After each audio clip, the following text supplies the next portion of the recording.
의지하여 사순절 두 번째 말씀 담대하라 제목으로 함께 은혜를 나누고자 합니다. 먼저 앞뒤 절에 계신 분들하고 인사하시겠습니다. 반갑습니다. 잘 오셨습니다. 사람이 인생을 살아가면서 자신이 원하는 인생을 만들고 또 진실되고 행복하게 그 인생을 살기 위해서 필요한 것이 있다면 그것이 무엇일까요? 리더십 강사로 전 세계를 다니며 강연을 하는 로버트 E. 스타웃 2세라는 사람이 있습니다. 굉장히 유명한 강사인데 이 사람은 자신이 원하는 인생을 만들어가고 또 진실되고 행복한 인생을 살기 위해서 꼭 필요한 것 중에 하나, 그 사람이 꼽는 것은 바로 용기입니다. 로버트 E. 스타웃 2세는 용기 있는 사람의 7가지 행동이라는 책에서 용기 있는 사람들의 7가지 행동에 대해서 말하고 있습니다. 그가 말하는 7가지 용기 있는 행동은 무엇일까요? 또 그가 말하는 용기 있는 행동을 통해서 어떻게 인생을 만들어가고 또 진실되고 행복한 인생을 만들어가는지 잠깐 살펴보도록 하겠습니다. 그가 말하는 용기 있는 행동 첫 번째는요, 꿈을 꾸고 그 꿈을 향해 나아갈 수 있는 용기가 있어야 한다라고 말을 합니다. 꿈이란 무엇입니까? 꿈이란 인생의 설계도입니다. 인생의 설계도를 그리고 그 설계도를 만들어가고 그 설계도를 이룰 수 있는 용기가 있을 때만 그 인생이 완성되어 가는 것입니다.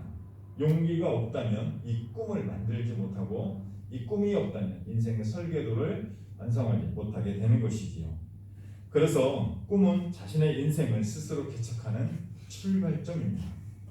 아무런 꿈이 없이 살아간다라는 것은 참으로 희망이 없는 그런 인생을 살아간다라는 것과 같은 맥락입니다. 그래서 우리는 무엇보다 꿈을 꾸고 그 꿈을 향해 나아갈 수 있는 용기가 있어야 할 것입니다. 또 두 번째는 현실을 직시할 수 있는 용기입니다. 내가 살아가고 있는 현실이 어떠한가를 정확하게 볼 수 있어야 한다라는 것입니다. 내가 지금 처해 있는 현실을 있는 그대로 바라보고 또 그것을 인식할 수 있을 때 그 자리가 바로 출발점이 되기 때문입니다. 내 능력이 10밖에 안 되는데 100이라고 착각을 하고 있다면 그 사람은 한 발짝도 나아갈 수 없습니다. 사실 자기에 대해서 과대 생각을 하고 있으면 그 자체가 출발선에서 밀려나게 되는 것이죠. 온전한 출발을 하지 못하게 되는 것입니다. 그래서 내가 처해 있는, 지금 내가 살아가고 있는 현실을 직시하는 것은 무엇보다 중요합니다. 여기에도 많은 용기가 필요한 것입니다. 세 번째는요, 직면할 수 있는 용기입니다. 힘들고 어려운 일을 우리는 종종 만나곤 합니다. 그러한 일이 있을 때 그 힘들고 어려운 일을 마주 대해서 뚫고 나가는 것, 이것이 바로 직면입니다.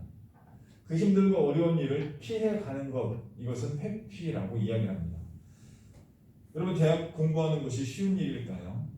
쉽지 않습니다. 그러나 대학교라는 그 학업의 과정을 직면해서 학업을 마칠 때 사람들은 그가 직업을 가질 때 그에 합당한 대우를 하게 되는 것입니다. 그래서 우리 부모님들이 악착같이 자녀를 공부시키고 대학 보내고 하는 것 아니겠습니까? 그런데 여기에도 많은 용기가 필요하다라는 것입니다. 어떤 문제든지 그 문제에 대면할 때, 직면할 때 그 문제를 마주하고 그 문제를 해결하고자 하는 그런 용기를 가질 때 그 문제를 해결할 수 있는 것입니다. 아무리 힘들고 어려운 상황일지라도 첫 발을 내디딜 때 그 문제의 해결, 그 첫 출발이 되는 것이죠. 그 문제가 어렵다고 피하면 절대로 그 문제를 해결할 수 없게 되는 것입니다. 그러나 여기에는 문제를 직접 직면하는 데는 많은 용기가 필요한 것입니다. 네 번째는 수용할 수 있는 용기입니다. 수용이라는 것은 인정하고 받아들인다라는 그런 의미지요. 자, 무엇이든지 새로운 것을 배우고 익히는 데는 힘이 들고 어려움이 있습니다. 요즘 아이들 중에 수포자라는 이야기를 합니다. 수포자. 수학을 포기했다라는 그런 말이에요. 수학을 포기한 자라는 그런 의미예요. 왜요? 어려우니까. 또 문과와 이과로 나눠지기 때문에 수학을 포기해도 대학 가는데 큰 문제가 없어요. 그냥 아예 포기하는 거예요. 그러면 수학을 포기한 사람은 수학을 잘할 수 있을까요? 없을까요? 없습니다. 절대 수학을 포기한 학생들은요, 수학을 잘할 수 없습니다. 우리가 어려운 것들을 내가 수용하고 받아들이고 공부하고자 하는, 익히고자 하는 그런 수용성이 있을 때 성장할 수 있게 되는 것이지요. 힘들다고 어렵다고 내가 거부하면 그 무엇도 배울 수 없게 되는 것입니다. 무언가를 배울 때, 수용할 때는 그것이 무엇이든 많은 용기가 필요하다고 말하고 있습니다. 또 다섯 번째는요, 배우고 성장할 수 있는 용기가 필요하다라고 이야기합니다. 무언가 새로운 것을 배운다는 것, 앞에도 말한 그 수용성의 원리와 많이 상충되는 부분이 있습니다. 무언가 새로운 것을 배운다는 것은 참으로 힘들고 어려운 일입니다. 그러나 이런 과정을 거치지 않고는 절대 무언가를 배우고 익혀서 성장할 수 없게 되는 것이죠. 이 배우고 성장할 수 있는 그런 용기를 가진 사람들만이 새로운 단계로 나아갈 수 있게 되는 것입니다. 그래서 우리는 끊임없이 배우는, 성장하는 그런 과정을 살아가야 하는 것이죠. 여기에도 많은 용기가 필요하다라고 말합니다. 또 여섯 번째는 상처를 무릅쓸 수 있는 용기, 사랑할 수 있는 용기가 필요하다라고 이야기를 합니다. 용기 있는 사람이 미인을 아내로 얻는 법입니다. 상처받을까봐, 실망할까봐, 실패할까봐 시도조차 하지 않으면 그 어느 누구도 그 어떤 일을 이루지 못합니다. 우리가 상처받는다는 것을, 실패할 수 있다는 것을 감수하고 생각하고 용기를 낼 때만 그 일을 해결할 수 있게 되는 것이지요. 상처도 분명 있겠지만 그만큼 우리는 많은 것을 배우고 성장할 수도 있는 것입니다. 마지막 일곱 번째는요, 행동할 수 있는 용기입니다. 아무런 일도 하지 않으면 아무런 일도 일어나지 않습니다. 그런데요, 세상을 바꾸는 사람은 아무것도 하지 않는 사람이 아니라 포기하지 않고 도전하는 사람입니다. 행동할 수 있는 용기, 이게 결코 쉬운 일이 아닙니다. 여러분, 아무것도 하지 않으면 편하고 좋습니다. 그러나 아무 일도 일어나지 않습니다. 그런데 세상은요, 빠르게 성장하고 발달하고 있습니다. 아무 일도 하지 않는다라는 것은 이미 도태되어 가고 있다라는 것을 의미한다라는 것입니다. 여러분, 아무것도 하지 않는 것은 현상을 유지하는 것이 아니고 그렇게 시간을 보내는 것은 우리는 이미 도태되고 있다라는 증거이죠. 그래서 우리는 앞으로 나아가는 어떤 행동을 해야 한다라는 것입니다. 여기에는 분명 힘들고 어려운 과정들이 수반되지만 그런 모든 것을 감수하고 행동할 때 우리는 많은 성과를 얻을 수 있게 되는 것입니다.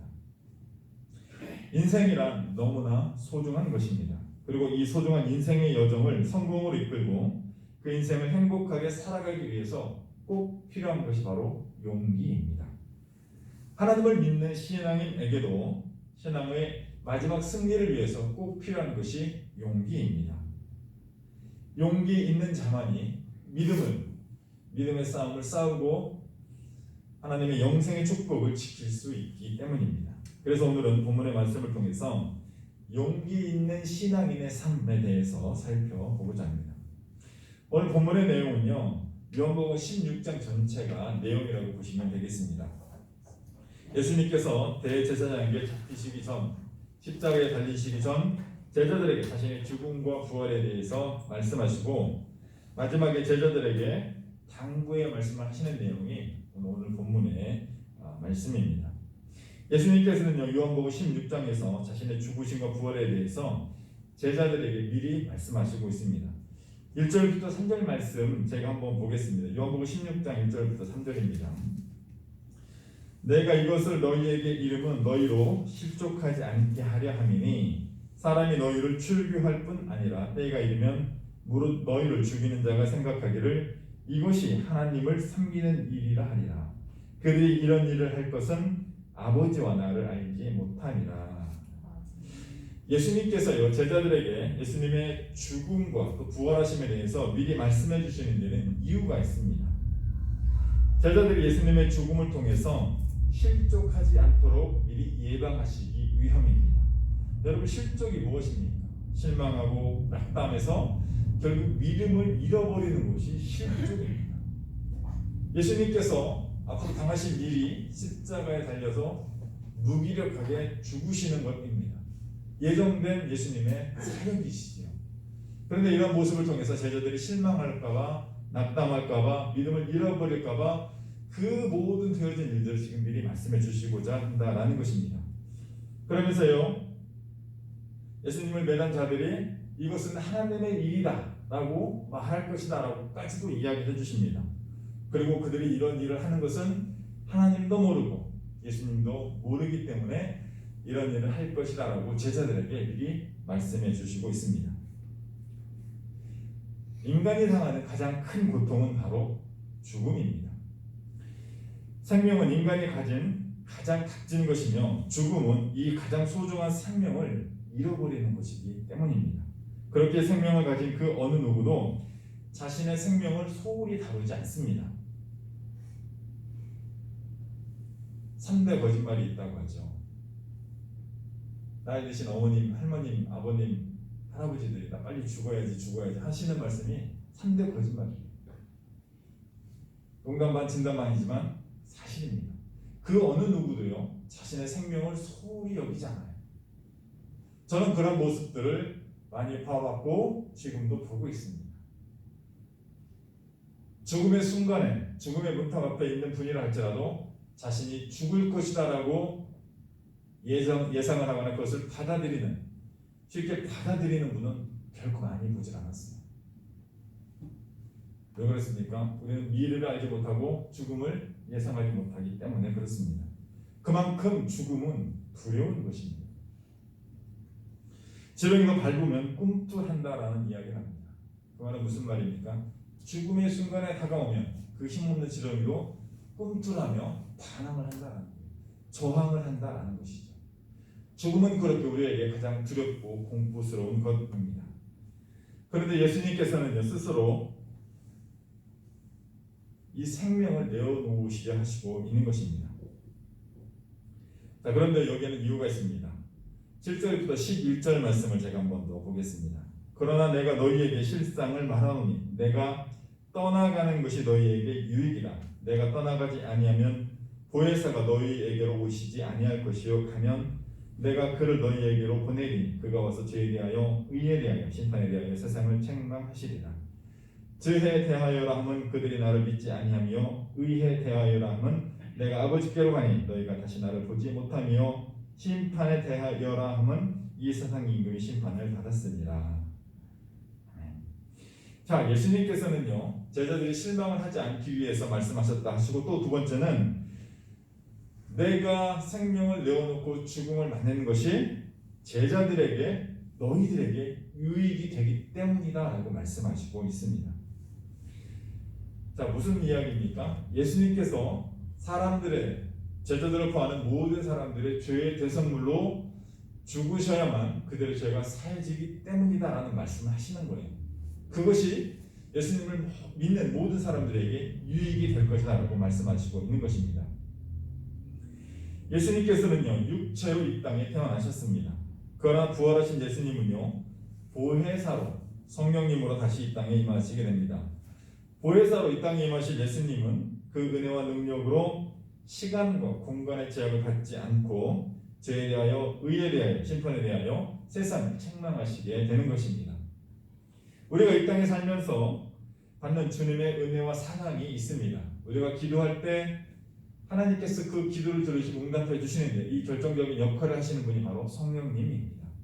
성령님께서는 우리 안에 계시면서 우리에게 필요한 것이 무엇인지를 아시고 그 성령의 감동과 은혜를 따라서 하나님께 기도하게 하시고 그 모든 기도의 능력이 이루어지는 통로 역할을 해주시는 분이 바로 보혜사 성령님입니다. 너무나 큰 유익을 우리에게 주시고 있는 거예요. 그리스도를 믿는 모든 이에게. 만약 예수님께서 십자가에 달려 죽으시지 않았다면 그런 은혜와 능력은 지금 우리에게 임하지 않게 될 것입니다. 그러니 예수님께서는 그 십자가에서의 죽음을 피하실 수 없는 것입니다. 거부하지 못하시는 것입니다. 그러면서 예수님께서는요, 이 죽으심뿐만 아니라 다시 사심에 대해서도 다시 한번 말씀하시고 있습니다. 즉 다른 사람의 생명을 살리시기 위해서 죽어야 하지만 죽음 이후에 다시 삶에 대해서도 말씀하시고 있다라는 것입니다. 16절 말씀을 한번 보겠습니다. 조금 있으면 너희가 나를 보지 못하겠고 또 조금 있으면 나를 보리라 하시니. 자, 무슨 얘기입니까? 예수님께서는요, 십자가 달려 죽으시고 3일 만에 부활하셔서 제자들 앞에 다시 나타나시게 됩니다. 그 일을 말씀하시고 있는 거예요. 자, 예수님의 죽으심은요, 부활하시기 위한 과정의 일부입니다. 물론 죽으심을 통해서 우리의 죄를 계속하시지만 거기서 예수님의 사역이 끝나는 것이 아니다라는 것이죠. 마지막 사역은 부활하시는 것입니다. 죽지 않고는 부활하실 수 없기 때문에 죽음을 직면하시고 받아들이시고 있는 것입니다. 여러분, 부활이란 무엇입니까? 여러 번 말씀드렸지만 한 번 더 정리해보면 부활이란 죽음을 죽이는 것입니다. 죽음은 죄로 인해서 인간에게 내려진 하나님의 형벌입니다. 하나님의 형상을 한 모든 인간은 처음에는 죽지 않는 영원한 생명을 가질 수 있었습니다. 그러나 인간이 하나님을 외면하고 하나님의 명령을 거부함으로 하나님 앞에 죄를 지음으로 죽음이라는 것이 인간에게 형벌로 내려지게 됩니다. 그러나 이 죽음이라는 형벌은 예수님의 부활을 통해서 그 능력을 잃어버리게 됩니다. 부활은요, 죽음을 죽이는 그러한 것이기 때문입니다. 또 부활은요, 다시는 죽지 않고 영원히 사는 것입니다.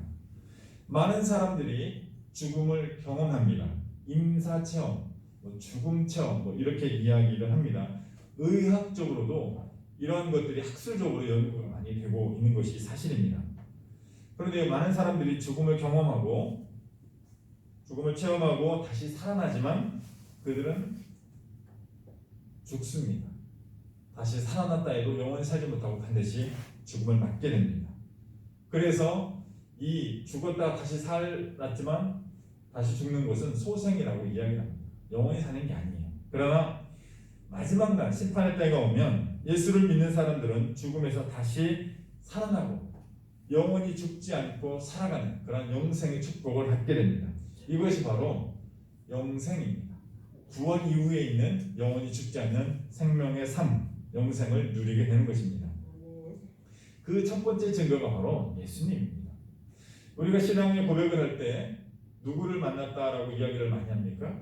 주님을 만났다, 예수님을 만났다라고 이야기합니다. 제가 하나님을 믿게 된 결정적인 계기도 살아계신 주님, 예수님을 만났기 때문이에요.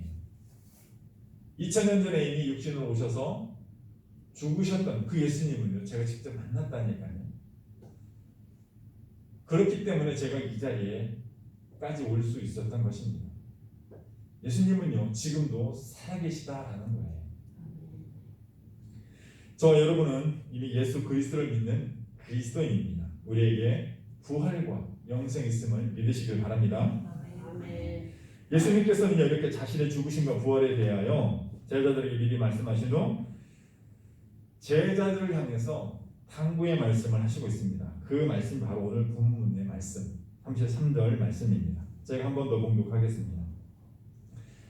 이것을 너희에게 이르는 것은 죽음과 부활하심이죠. 이것을 너희에게 이미 이르는 것은 너희로 내 안에서 평안을 누리게 하려 함이라. 세상에서는 너희가 혼란을 당하나 담대하라. 내가 세상을 이기었노라. 자, 예수님께서 제자들에게 하신 당부는 크게 두 가지입니다. 첫 번째는 평안을 누리라. 두 번째는 담대하라입니다. 자, 첫 번째 평안을 누리라는 말은 평안이란 무엇입니까? 평안이란 히브리어로 샬롬입니다. 평안하다라는 것은 근심과 걱정, 많은 문제로부터의 해방과 자유를 의미하는 것입니다. 그런데 예수님께서는 말씀하시죠. 너희로 내 안에서 평안을 누리라. 내 안에서 평안을 누리라. 너희에게 비록 많은 혼란과 근심과 죽음이 있을지라도 너희가 내 안에 있으면, 너희가 나를 믿으면 이런 모든 문제가 해결될 것이니 평안을 누리라 라는 것입니다. 근심과 걱정하지 말고 해방과 자유를 마음껏 누리라 라고 말씀하시고 있는 것입니다.